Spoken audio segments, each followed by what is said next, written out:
What is going on, y'all? This is John Alsace with Face Mask Fantasy, bringing you new, up-to-date fantasy content every damn day on our YouTube channel. If you have not subscribed already and you like winning your fantasy league, then hit that button. What the hell are you doing with your life? But without further ado, let's get into some more rookie talk. And today we're going to be talking about Chargers' new tight end, Tre McKitty. The Chargers selected Georgia tight end Tre McKitty with the 97th overall pick in the 2021 NFL Draft. McKitty is listed at 6'4", 246 pounds, and while he was underutilized as a pass catcher throughout his career in college, as evidenced by failing to eclipse 70 yards in any of his 42 collegiate games while totaling just 3 scores, 2 of which came on red zone plays. But what he did have was efficiency. Last season, with Florida State, McKitty was a model of consistency. He caught 82% of his 28 targets. I know, 28 targets, but he still caught 82%. That's still a pretty good catch rate.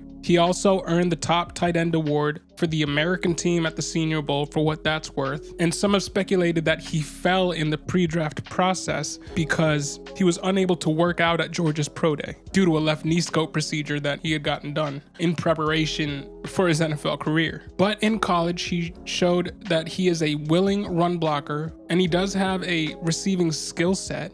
He's built like a big wide receiver, and he is versatile enough to present a mismatch against linebackers in coverage. I think McKitty could develop into a solid tight end in the NFL, but at least for now, he's just providing depth to the position for the Chargers behind Jared Cook. The Chargers signed Jared Cook to replace the departed Hunter Henry, went over to the Patriots, and Cook is coming off a solid 2-year run in New Orleans. I mean, in the past 2 years, he scored 16 touchdowns. That's pretty impressive. So McKitty seems unlikely to get past Cook on the depth chart, which it does limit his fantasy value this first year. But long term, he absolutely has the physical traits to be a solid tight end in the league. But the lack of production in college is absolutely concerning. It's possible he turns it around, but it's kind of hard to give him the benefit of the doubt. He's a late flyer in dynasty drafts. I mean, you're looking, he can be had in like the 4th round. The problem is with Tre McKitty is that there are a lot of tight ends in this class that either have much better receiving production through college or had similar receiving production but were much better blockers. You know, Tommy Tremble is a guy that we're going to be talking about soon who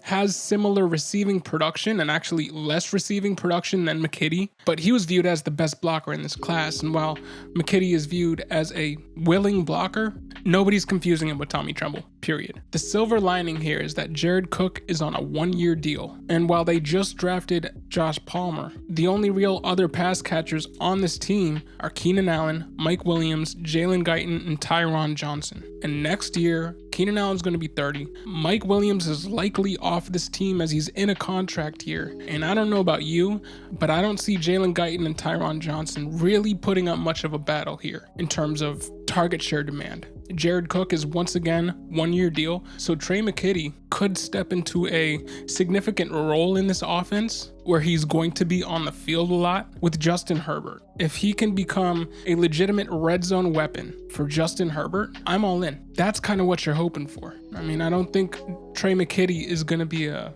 1,000-yard tight end, but he could get enough touchdown work, enough red zone work, and enough touchdowns to perform as a low to mid-tier tight end 1 in the future. Now, this goes without saying, I'm going to say it in every single time that I talk about tight ends, it's a hard position to acclimate to coming from college to the NFL. And it looks like Tre McKitty is going to be one of those guys where it takes a while. He's not highly touted like Freiermuth or Pitts, so it's going to take him a bit. If you can be patient in Dynasty and stash him on a taxi squad or have him on your last roster spot and have the luxury of being able to hold him for more than 1 season, he could absolutely turn into a red zone weapon for Justin Herbert, at which case, great for your Dynasty team. But in any season-long leagues, I'm all the way off because Jared Cook is there. And once again, Jared Cook has scored 16 touchdowns in the last 2 seasons. So there's no reason to think, even despite his age, he can't continue to be